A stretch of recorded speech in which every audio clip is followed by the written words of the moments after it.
Hello and welcome back to the channel. Really glad to have you here. In this video we're going to talk about the Chinese medicine herb called Mahwang. Absolutely amazing. You can use the twigs and the root for that. We're going to talk about what to use it for, what are the benefits, what are the words of caution that I want you to be aware of regarding the side effects of the Mahwang herb, common recipes that are great to try at home for using Mahwang, and the different things that you can use it for. So let's get started. If you haven't subscribed to the channel and you like videos like this, we make daily videos discussing different herbs and wellness tactics and tips and tricks. So go ahead and click on the subscribe button if you enjoy videos like these. So Mahwang is a great herbal root, and also you can use the twigs. It's been used in China. Usually it's been used in China as an anti-asthmatic herb for the last 5,000 years at least. So it's really rich in alkaloids, it's really rich in volatile oils, in saponins as well. And when it comes to the twigs, they are very pungent, bitter and warm, and the root is very neutral as well. It's quite pungent, but it's very neutral in that sense. And the Mahwang herb was actually used by Chinese scientists in 1924, and the alkaloid called euperdrine was extracted from that plant, and it was first identified by the Chinese in 1924, and it's absolutely amazing because it helps with asthma as well. And we've got the Indian variety, the Indian type of the Mahwang herb, which is the species called E. Gerardiana, and I will include the name of the species, the name of the exact herb in the description box below, just in case if I didn't pronounce it correctly. So it's the Indian variety is also really great because it's a potent tonic and elixir of youth. So the twigs are very amazing. They're anti-spasmodic, they're really good for detoxifying because they promote sweating as well, and also they're antibacterial. They are having the antiviral properties, specifically when it comes to the essential oil of the Mahwang, which can be extracted using the twigs. So what the twigs are used for, they're commonly used to relieve bronchial spasms and asthma. They can also have anti-allergic properties, and they're really important when it comes to tackling the hay fever and also the nasty nettle rash.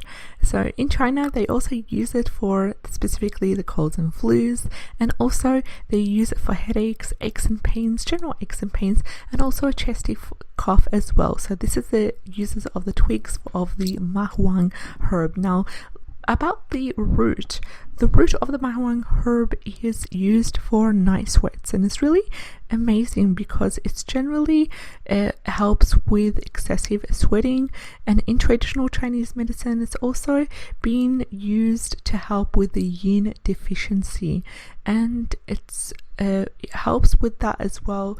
Now, one of the best ways to use the twigs is to make a tincture or purchase a tincture from your local health food store or your local Chinese herbal medicine practitioner. So the tincture is really amazing for asthma, absolutely amazing for hay fever, and they're usually used to help with severe chills as well. Now, you can combine tincture along with the thyme tincture. Specifically, it helps with bronchial asthma, and it also helps with boosting the immune system in general. Now, usually when it comes to that, if you're living in the UK, you need to be very careful because they have a maximum permitted dose by law, which can be given by the holistic practitioners in the UK, which is about 2.5 ml of the 1 to 4 tincture 3 times per day. But of course you need to check with your medical holistic practitioner if you are seeing one, if you are living in the UK, and they will be able to give you the right dose for yourself, for your condition, and for everything regarding that as well. So the right dose for you needs to be given by the medical holistic practitioner. When it comes to the deconcussion of the twigs. It's actually prescribed for common colds, coughs, asthma, and hay fever, and it's usually used as a diuretic when it comes to helping with the kidney health. So in China, they use it, and they also use it in the US as well. You can also make a deconcoction from the root, which the Chinese actually use in a condition where there's weakness in the yin and gui energy that leads to excessive sweating. So the root really helps with helping to tame excessive sweating, whilst the twigs help to induce sweating. So they work differently. So a little bit of words of caution here. If you live in the UK, under the 1968 Medicine Act, it can be used by practitioners only, so you won't find it being sold in the stores, and that's quite normal. The same thing applies to Australia and New Zealand because it's actually considered a restricted herb. And if you really need to use it, you need to get in contact with a medical holistic practitioner in your area to help you get the herb and to help to give you the right dose for that. It should also be avoided in severe cases of hypertension. If you've got coronary thrombosis as well, please avoid using it, as well as cases of glaucoma.